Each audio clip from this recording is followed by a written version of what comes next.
So good morning, everybody. Good morning. Everybody. Acting in a certain way.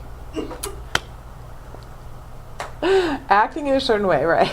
Our topic for today. And truly, it is something that when I first started reading it in the book, The Wallace Wattles Science of Getting Rich, I thought, okay, it took him a long time to get to exactly what he was talking about, but he does get there. And we're going to talk about that today a little bit. But the last 2 Sundays, I've asked you to take that assessment. Remember the little assessment, the test on the slides? I'm not going to ask you to do that again. But just to see where you were on experiencing a pathway to God's plenty, a journey of the joy living from Spirit's purpose as you, and a course of conscious creation. So you all remember? Do you all remember where you were on those scales? Mm-hmm. Okay, a number from 1 to 5. Okay, but I think everyone's already done that. So I think that what we really focused on, what we talked about, were really some powerful topics, some information on how to create a life that we love living. And I think we're pretty good at doing that, right, already? So this is good. But we're also continuing to create a life in harmony with our divine nature and on purpose, and a life lived by design and not by default. And I started really keying into that yesterday, going to these parties and talking to a lot of different people. Living a life by design. I want to make sure that I'm putting the input in there and not just living a life that's decided by whatever else is out there. But we've talked about cultivating a deep personal relationship with our CSO. Everybody remember what CSO stands for? Spiritual Officer, or God, right? That works. And about doing what's ours to do and letting our CSO do the rest. We just have what's ours to do. We have to be clear about what we want. We have to align with what we want. We have to be grateful in advance for what we want. And we have to follow any guidance we get. Like the story of the gentleman who's complaining about never winning the lottery. And then somebody says, well, you have to buy a ticket. Mm-hmm. The guidance has to be there. But we have to follow it to make it work. I think we get good guidance all the time that maybe we might ignore. Last week we explored having daily business meetings with our CSO. And I gave you that 30-day practice, the little agenda. And that was to have a daily meeting that consisted of 5 things. 5 things. And I think we still have other copies, but I think we all have that anyway. So it's never too late to start this if you haven't yet, but I think it's a good practice. Who started it last week? Who started this practice? You started it. Yeah. Yeah. You mean the...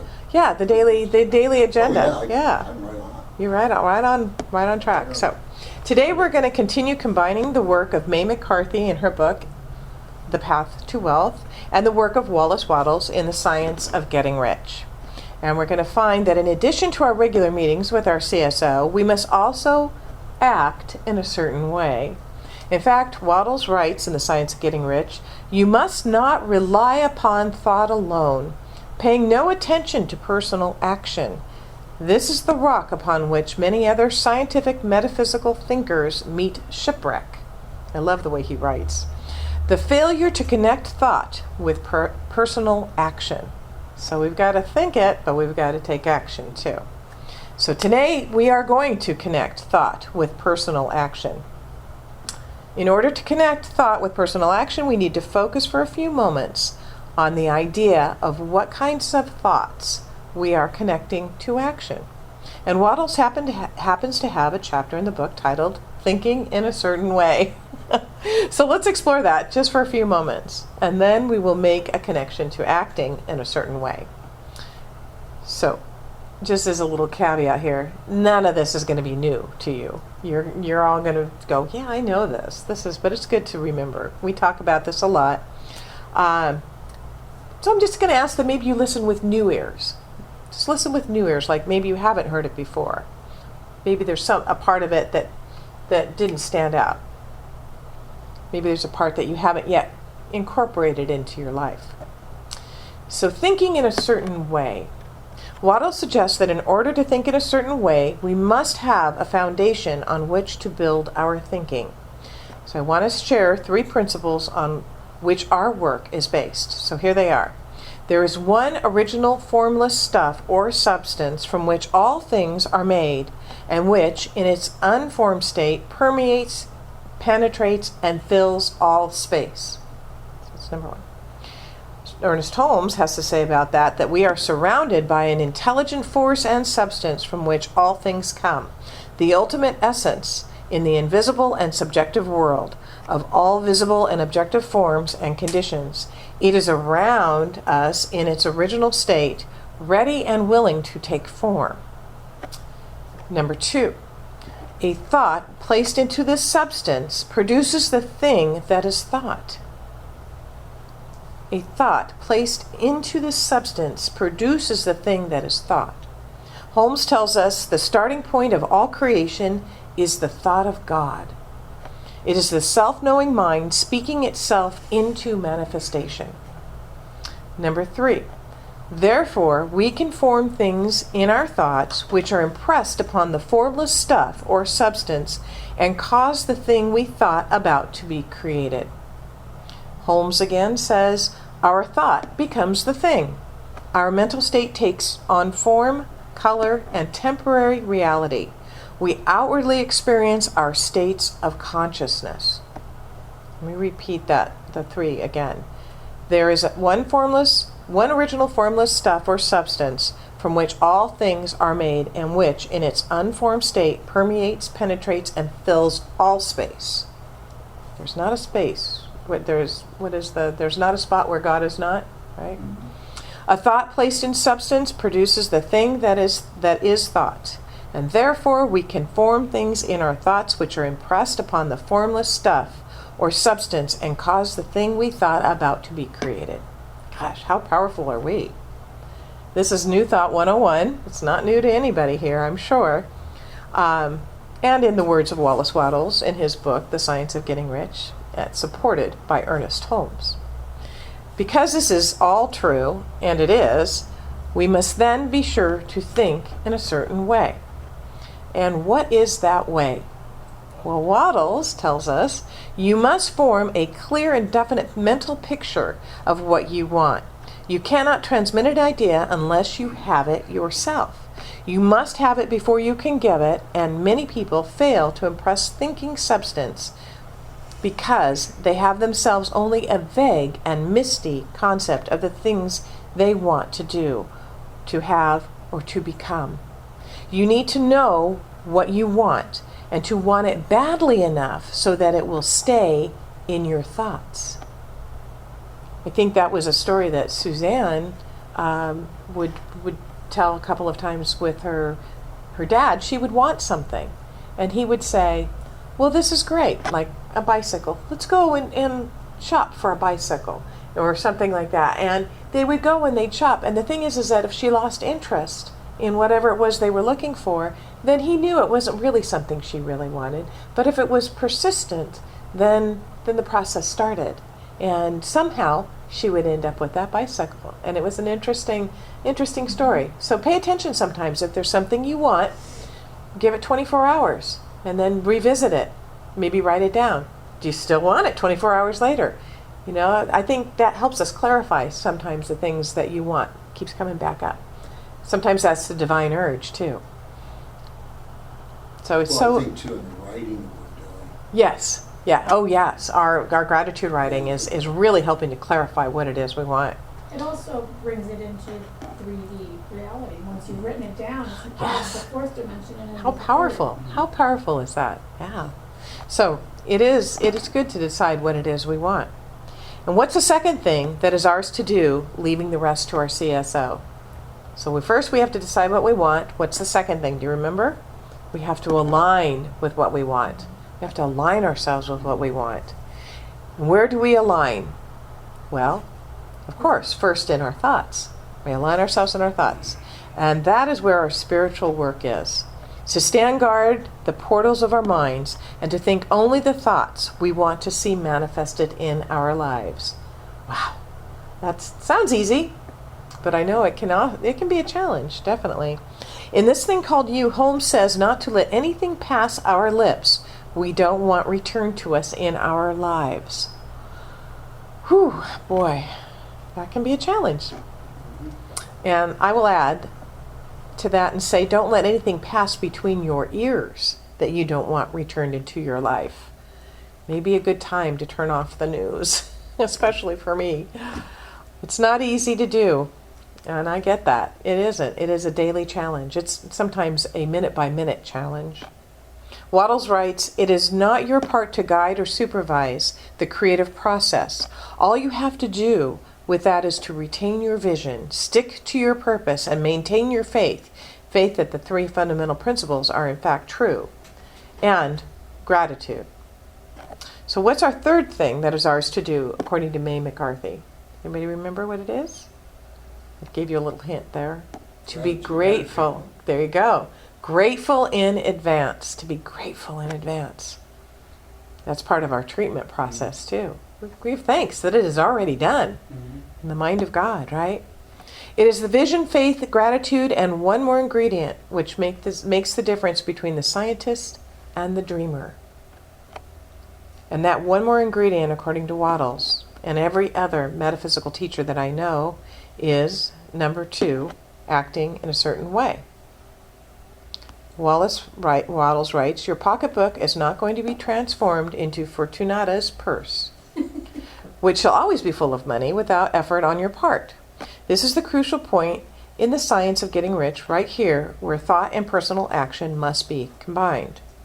The first line of that quote, your pocketbook is not going to be transformed into Fortunata's purse, which shall always be full of money without effort on your part.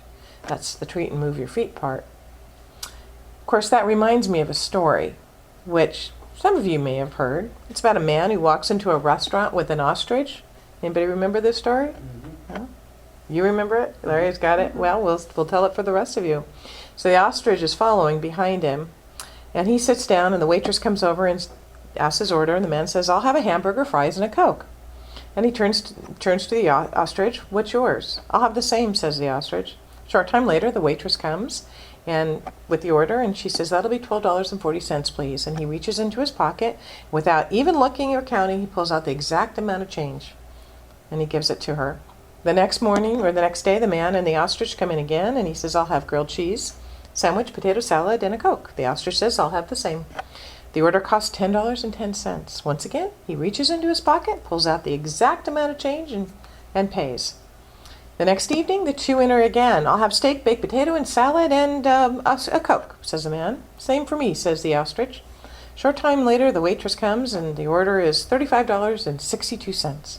Once again, the man reaches into his pocket and pulls out the exact amount of change and puts it on the table. The waitress can't hold back her curiosity any longer. Excuse me, sir. How do you manage to always every time? Well, says the man, every time. Well, says the man, several years ago I was cleaning the attic and I found an old tarnished lamp. It was a pretty lamp, and I thought how much better it would look if I polished it up a little bit, so I started to rub it, and suddenly a genie appeared and offered me 2 wishes. My first wish was that if I ever had to pay for anything, I could just put my hand in my pocket and the right amount of money would always be there. That's brilliant and so well thought out, says the waitress. Most people would have wished for $1 million or something, but you will always be rich as you want for as long as you live. That's right. Whether it's a gallon of milk or a Rolls Royce, the exact amount of money is always there. It's really wonderful, said the man. The waitress asked, one other thing, sir. What's with the ostrich? The man replies, my second wish wasn't as well thought out. I wished for a chick with long legs.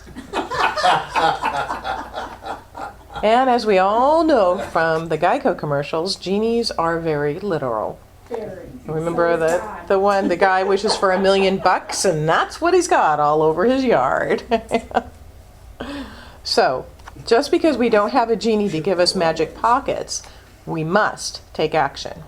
Wattles writes, by thought, the thing you want is brought to you. By action, you receive it.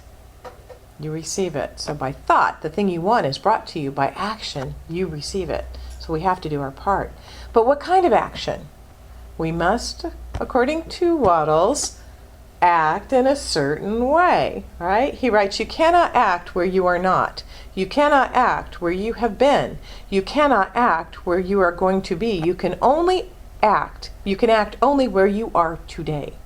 It's another saying, you have to be in the present moment, right? We have to be in the now. Do not bother as to whether yesterday's work was well done or ill done. Do today's work well. Do not try to do tomorrow's work now. There will be plenty of time to do that when you get to it. Do not wait for a change in environment before you act. Get a change of environment by action.